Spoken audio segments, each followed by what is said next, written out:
"You're a 59-year-old fat bride," my sister-in-law said, and the whole bridal boutique went silent. I was standing on that little platform in front of the three-way mirror, wearing a sample dress 2 sizes too small because that's all they had in stock that day, and I watched her face in the reflection as she said it. Watched the other women in the store turn to stare. Watched the sales assistant's mouth fall open. Watched my fiancé Marcus's mother put her hand over her mouth like she was trying not to laugh. My sister-in-law Monica wasn't done. "I mean, look at yourself. Really look. You think a white dress is appropriate at your age, with your body? Marcus is 28 years old. He could have anyone. And you're walking around here acting like you're some blushing young bride when everyone can see exactly what this is." The dress was suffocating me. The boning dug into my sides, the zipper wouldn't close all the way in the back, and I could feel my face burning with that horrible hot shame that starts in your chest and crawls up your neck until you think you might actually die from it. Before I continue, I need you to tell me in the comments where you're watching from, because what happened next is going to blow your mind. Marcus was sitting in one of those uncomfortable chairs they have for the men who get dragged to these appointments. And I looked at him, silently begging him to say something, to defend me, to make this stop. But he just sat there with this weird half-smile on his face, completely calm, like he was watching a movie, instead of his family tearing apart the woman he was supposed to marry. "Monica, that's enough," my own mother said, but her voice was weak, embarrassed. She'd been against this wedding from the beginning. Against Marcus. Against me remarrying at all after being widowed for 8 years. And now Monica was saying out loud what my mother had been thinking for months. "No, it's not enough," Monica shot back. "Someone needs to say this. Someone needs to make her see reality. She's old enough to be his mother. She's overweight. She has gray hair she keeps dyeing. Blonde like that's fooling anyone. And she's parading around New York like she won the lottery because some young guy is willing to marry her. It's pathetic." I felt the tears coming, and I hated myself for it. Hated that I was giving her exactly what she wanted. Hated that everyone in that boutique was watching this unfold like it was their entertainment for the day. There was a young bride to be in the corner with her friends, all of them in their 20s, skinny and beautiful, and they were absolutely staring at me with this mixture of pity and disgust. Marcus's mother, Patricia, finally spoke up. "Monica does have a point, dear. I know you and Marcus care for each other, but have you really thought about how this looks? A woman your age in a wedding dress? People will talk. They already are talking." "Let them talk," I managed to say, but my voice came out shaky and small. "They're not just talking," Monica said, stepping closer to the platform. "They're laughing at both of you. Marcus's colleagues, his friends, everyone. Do you know what they call you? They call you his sugar mama. They think you're paying him to marry you." That one hit like a physical blow because I knew it was true. I'd heard the whispers, seen the looks. I made good money as a senior executive at a tech company, and Marcus was a personal trainer at an upscale gym. The math everyone did in their heads was obvious and cruel. "She's not paying me to do anything," Marcus said quietly from his chair. It was the first thing he'd said since we got there 30 minutes ago. "Then, what is it?" Patricia demanded. "What could you possibly have in common with a woman who's 31 years older than you? What do you even talk about?" Marcus didn't answer. He just looked at me with those calm blue eyes and that little smile that I'd never been able to read. We'd been together for 10 months, engaged for 3, and in all that time, he'd been maddeningly calm about everything. About the age difference, about people's judgment, about his family's disapproval. Nothing seemed to shake him.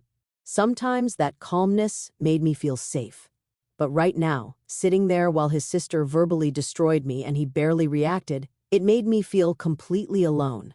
"I can't do this," I said. My hands were shaking as I tried to get down from the platform. The dress was so tight I could barely move. "I need to get out of this dress. I need to leave." "Running away won't change the truth," Monica said. "You're making a mistake. You're both making a mistake. And when he wakes up one day and realizes he's tied himself to an old woman who is going to need a walker before he's even 40, don't come crying to us." The sales assistant finally found her voice. "Ma'am, perhaps we should—" "We're leaving," I said. "Right now." "I'm leaving." But the zipper was stuck. I reached behind me trying to get it down, and it wouldn't budge. I was trapped in this too small sample dress, while Marcus's family watched me struggle, and I wanted to disappear. Wanted the floor to open up and swallow me whole. Marcus stood up then, walked over to the platform. "Let me help," he said quietly. "I've got it," I snapped, still struggling with the zipper. "You don't," he said. His hands were on my back, working the zipper gently. "Just breathe. You're okay."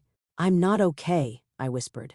"Your sister just called me fat and old in front of everyone, and you barely said anything." "I said enough," he replied. The zipper came free. "Go change. We'll talk outside." I practically ran to the changing room, yanked off that horrible dress and put my regular clothes back on. Jeans and a sweater. My normal 59-year-old body in my normal clothes.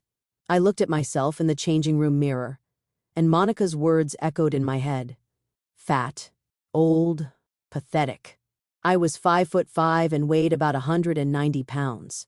Not huge, but definitely overweight. Definitely not the kind of body you see in bridal magazines. My face had wrinkles. My neck had that soft looseness that happens in your 50s. My hands looked old no matter how much lotion I used. What was I thinking? That I could compete with the 25-year-old women Marcus trained at the gym? That this was real? That he actually wanted me? When I came out of the changing room, Monica and Patricia were gone. My mother was still there, looking uncomfortable. "Sweetheart," she started, but I held up my hand. Don't I know what you're going to say. "I just want you to be realistic," she said. "I don't want you to get hurt." "Too late," I said. "Where's Marcus?" "Outside. He asked us to give you some space." I walked out of the boutique into the bright Saturday afternoon. Marcus was leaning against his car, looking at his phone. He glanced up when I approached. "That was fun," I said bitterly. "I'm sorry about Monica," he said. "She's always been dramatic." "Dramatic?" "Marcus, she called me fat and old in front of a store full of people." "She's jealous," he said simply. "Of what? Of me?" "That's ridiculous." He looked at me with that calm expression that drove me crazy. "Is it? She's 42, divorced, miserable, and can't stand that I'm happy. So she attacks what makes me happy. That's what jealous people do." She said, "I'm old enough to be your mother. You're not my mother. You're the woman I'm going to marry." "Why?" The question burst out of me. "Why are you marrying me?" "Really? Give me one good reason why a 28-year-old man with your looks and your life would choose to marry someone like me." He was quiet for a long moment. Then he said, "Get in the car. There's something I need to show you." "Marcus, please. Just trust me." I got in the car because I didn't know what else to do. We drove in silence through Manhattan, heading downtown. I watched the buildings go by and tried not to cry. Tried not to think about all those people in the boutique staring at me. Tried not to hear Monica's voice in my head. "Where are we going?" I asked finally. "My apartment." "We've been to your apartment 100 times." "Not to my apartment," he corrected. "To my real apartment." That made me look at him. "What are you talking about?" "The studio in Chelsea is your apartment." "That's where I stay sometimes," he said. "That's not where I live." My heart was beating faster now. "I don't understand." "I know," he said. "That's the problem. There's a lot you don't understand because I haven't told you everything."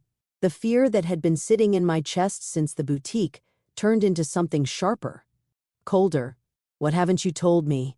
"Everything," he said. "Almost everything." We pulled up in front of a building in Tribeca. Not just any building. One of those converted warehouse buildings with the expensive lobby and the doorman who looked like he was auditioning for a men's fashion magazine. "Marcus, what is this?" "Come on," he said, getting out of the car. The doorman greeted him by name. "Mr. Chen, good afternoon." We rode the elevator up to the top floor. The penthouse floor. My stomach was churning with confusion and something that might have been dread. He unlocked a door, and we walked into an apartment that looked like it belonged in Architectural Digest. Floor-to-ceiling windows overlooking the Hudson River. Modern furniture that probably cost more than my car. Original art on the walls. The kind of space that screamed money. Serious money. I don't understand, I said again.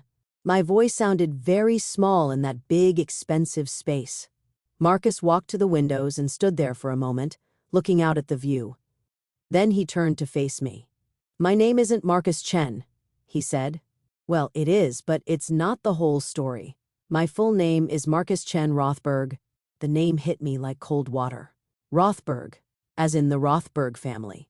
As in the real estate empire that owned half of Manhattan. As in billionaires. I couldn't finish the sentence. My mother's maiden name is Rothberg, he said. My grandfather is Leonard Rothberg. You might have heard of him. I had heard of him. Everyone in New York had heard of him. He was one of the richest men in America. The woman you met today as Patricia? Marcus continued. That's not my mother. That's my father's second wife. My actual mother died when I was 6. My father remarried 2 years later to Patricia, who had a daughter from her first marriage. That daughter is Monica. My head was spinning. Why didn't you tell me this? Because every person I've ever dated has changed the second they found out about my family's money, he said. They stop seeing me and start seeing dollar signs. They start performing, pretending to be someone they think I want them to be, and I'm so tired of it. He walked closer to me. When I met you at that charity gym event 10 months ago, you had no idea who I was. You just saw some trainer who was volunteering his time. And you talked to me like I was a person, just a person. You asked me about my life, my interests, what I thought about things. You didn't flirt. You didn't try to impress me. You were just real. I thought you were just a personal trainer, I whispered. I am a personal trainer, he said. That's not a lie. I work at that gym because I like it, because fitness is important to me, because I want to do something with my time that matters beyond just spending money. But I'm also the heir to a $3 billion real estate empire. I'm also on the board of 6 companies. I'm also someone who could buy that bridal boutique and fire Monica's sister-in-law who works there just because I felt like it. The pieces were clicking into place now, making a picture I didn't want to see. You've been lying to me for 10 months. I've been protecting what we have, he corrected. I've been trying to build something real before introducing all the noise, all the complications, all the people who would tell you that you're not good enough, or that I'm too young, or that this can't possibly work. Like Monica did today. Monica has no idea who I really am either, he said. My father kept my inheritance quiet, protected me from being known publicly. Very few people know the extent of my family's wealth. Monica thinks I'm just some fitness instructor who's dating an older woman for her money. She has no idea I'm worth more than she could spend in 10 lifetimes. I sat down on the expensive couch because my legs wouldn't hold me anymore. Why are you telling me this now? Because after today, I realized I can't let you doubt yourself anymore, he said. I can't let you think I'm with you for your money, or out of some strange fetish, or because I'm confused. I'm with you because you're the first woman I've met in years who wanted me for me, who challenged me, who made me laugh, who didn't care that I was younger or richer or whatever else. You just wanted Marcus. And I fell in love with that. With you. I'm still 59 years old, I said. My voice cracked. I'm still overweight. I'm still everything Monica said I was. And I'm still asking you to marry me, he said. Not despite those things, not even in spite of those things, just because of who you are as a person, because you're brilliant at your job, because you read books that challenge me, because you make terrible puns that somehow still make me laugh, because when we talk, hours disappear, and I never want the conversation to end. He knelt down in front of me, taking my hands. I don't care what my stepmother thinks. I don't care what Monica thinks. I don't care what anyone thinks except you, but I need you to believe this is real. I need you to trust that when I say I want to spend my life with you, I mean it. Your family will never accept this, I said. You heard them today. They don't have to accept it, he said. It's not their life. It's mine. But they're your family. You're going to be my family, he said. My choice, my decision, not theirs. I looked around the apartment. At the life he'd been hiding from me. What else haven't you told me? Nothing that matters, he said. The essentials are all true. I do work at that gym. I do love fitness. I do want to help people get healthier. The money is just background noise. It doesn't define who I am. It kind of does, though, I said. You're a Rothberg. That's not nothing, only if I let it be everything, he said. And I don't want it to be everything. I want a real life, a real relationship, real love, not the performance that comes with people knowing about the money. I thought about the past 10 months, about how easy things had been between us, how natural, how he'd never made me feel self-conscious about my age or my body or anything else, how he'd just accepted me as I was. But now, knowing what I knew, everything looked different. The small studio apartment was fake. The struggling personal trainer persona was fake. How much else was fake? I need to think, I said, standing up. I need time to process this. Okay, he said. He didn't argue, didn't push. Just let me go. I called an Uber and went home to my apartment in the Upper West Side. My normal, middle-class apartment that suddenly felt very small and very ordinary. I poured myself a glass of wine and sat on my couch and tried to make sense of everything. My phone was blowing up. Texts from my mother, from my sister, from friends who'd apparently already heard about the boutique incident because of course they had. New York was a small town when it came to gossip. But there was one text that made my blood run cold. It was from a number I didn't recognize. You should know what you're getting into. Marcus has a history. Call me if you want the truth. I stared at that text for a long time. Then I called the number. A woman answered. Young voice, confident.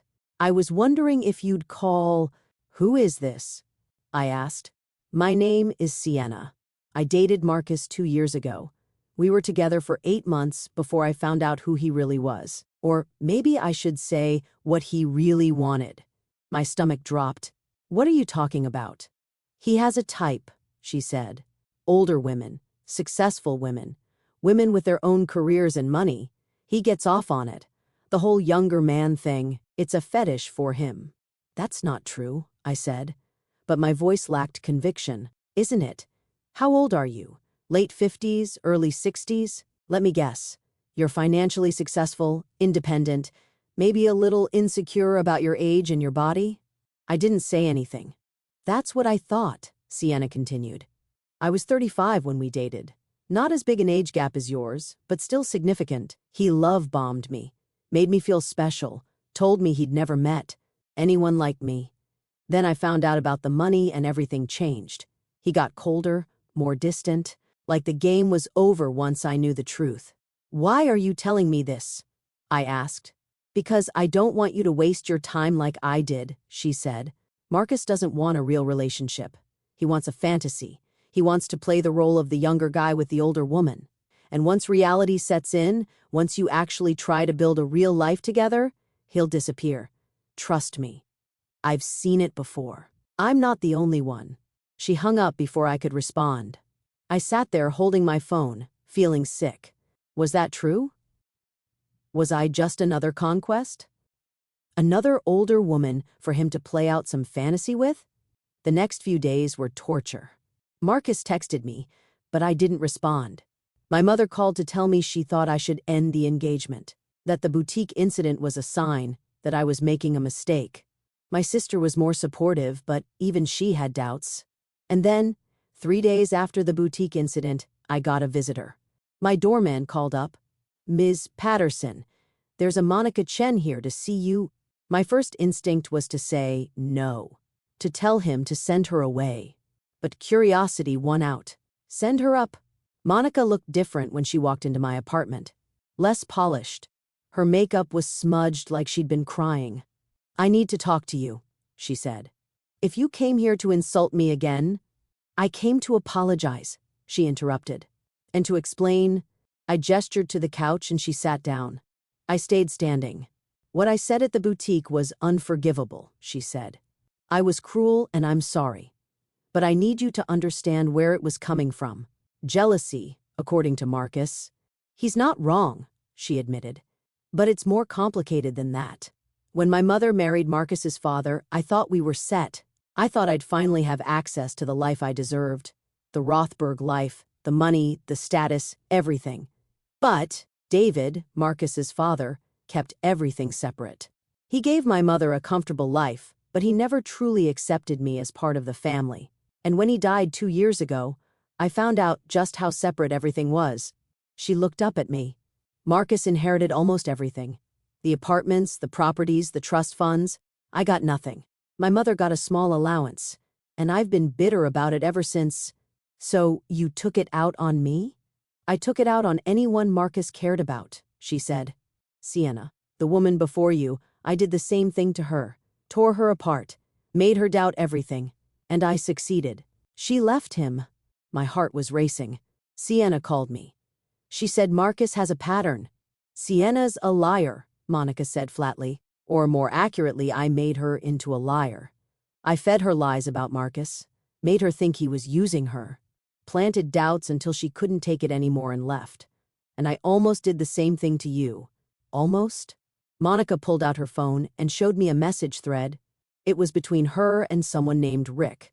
The messages were from 2 days ago. Rick, did you get through to her? Monica, I think so. Planted the seeds. She'll break it off soon. Rick, good. Once Marcus is available again, maybe he'll finally see what's right in front of him. I looked at Monica. Who's Rick? Patricia's nephew, she said. He's been in love with Marcus for years. He's the one who put Sienna up to calling you. He's the one who's been orchestrating all of this. And I went along with it because I was angry and stupid and wanted Marcus to be as miserable as I was. Why are you telling me this now? She stood up. Because yesterday I saw Marcus. Really saw him. For the first time since his father died. He came to my apartment and he didn't yell. He didn't threaten me. He just looked at me with these tired eyes and said, "Why do you hate me so much?" And I realized I don't hate him. I hate myself. I hate what I've become. And I'm destroying the one person who never did anything to deserve it. She walked toward the door, then turned back. Marcus is a good person. Better than any of us deserve. And if he loves you, which he clearly does, then you're lucky. Don't let bitter people like me take that away from you. After she left, I sat in my apartment for a long time. Then I called Sienna back. I know what you did, I said when she answered. I know Rick put you up to this. There was a long silence. I'm sorry, she said finally. He told me Marcus had moved on to someone even older and more vulnerable, and I felt guilty. Like I needed to warn you. Warn me about what? About a man who's been nothing but kind to me? A man who accepts me exactly as I am? I don't know, she said. And she sounded lost. I don't know anymore. After I left Marcus, my life fell apart. And it was easier to blame him than to admit I'd made a mistake. That I'd let other people's voices drown out what I knew was true. Which was, what? That he loved me, she whispered. That it was real. And I threw it away because I was scared. I hung up and immediately called Marcus. Can you come over? I asked when he answered. I'll be there in 20 minutes. He arrived in 15. When I opened the door, he looked like he hadn't slept in days. I'm sorry, we both said at the same time. I laughed. He smiled. And just like that, some of the tension broke. Monica came to see me, I said. She told me everything. She called me yesterday, he said. Confessed everything, apologized. I think it's the first genuine thing she's said to me in years. Sienna called me too. The second time, he nodded. Rick's been pulling strings for a while now. I knew he had feelings for me. I didn't know how far he'd go to sabotage my relationships. Why didn't you tell me? I asked. About Rick? About the history? About any of it? Because I wanted us to be normal, he said. I wanted one thing in my life to be uncomplicated and real. But I see now that secrets don't protect relationships. They poison them. No more secrets? I asked. No more secrets, he agreed. I took a deep breath. I'm still 59 years old. I'm still going to get older while you're still young. I'm still going to have wrinkles and gray hair and a body that doesn't look like the ones in magazines. That's not going to change. I know, he said simply. And you're still okay with that? Really? He stepped closer to me, took my face in his hands. I'm going to tell you something my mother told me before she died. I was 6 years old and I asked her why she loved my father even though he worked all the time and was never home. And she said, "Love isn't about perfect circumstances. It's about choosing someone and then choosing them again every single day, even when it's hard." He kissed my forehead. "I choose you, every day, in whatever body you have, whatever age you are, whatever circumstances we face. That's what commitment means to me. What if I get sick? What if I need care when I'm older and you're still—" "Then I'll take care of you," he interrupted.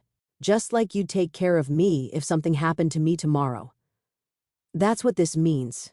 I felt the tears coming again, but this time they were different.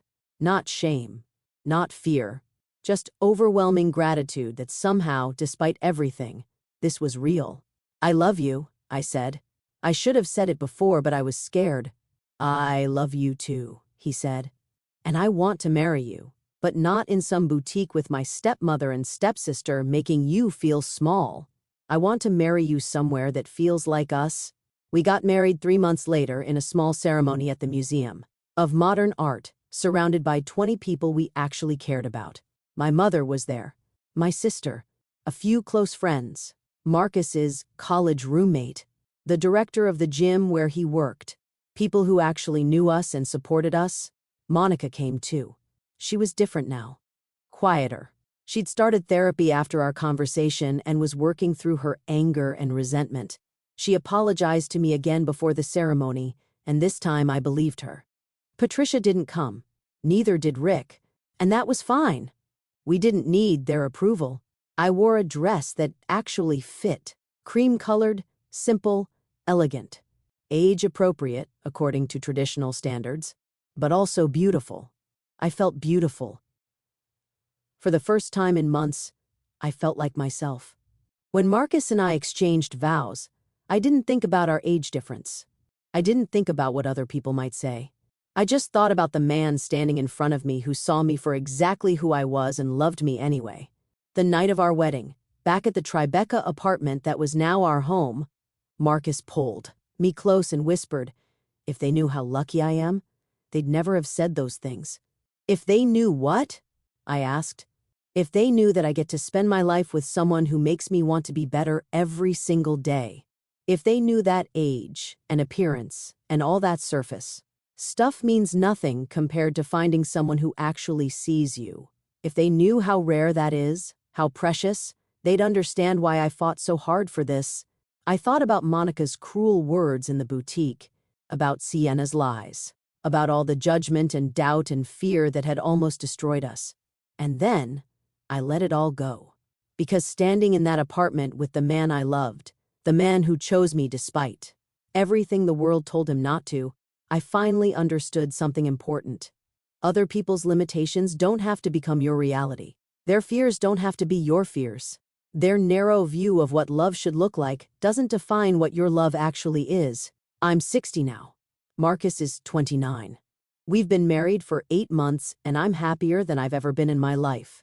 Do people still stare when we're out together? Sometimes. Do some people still make assumptions?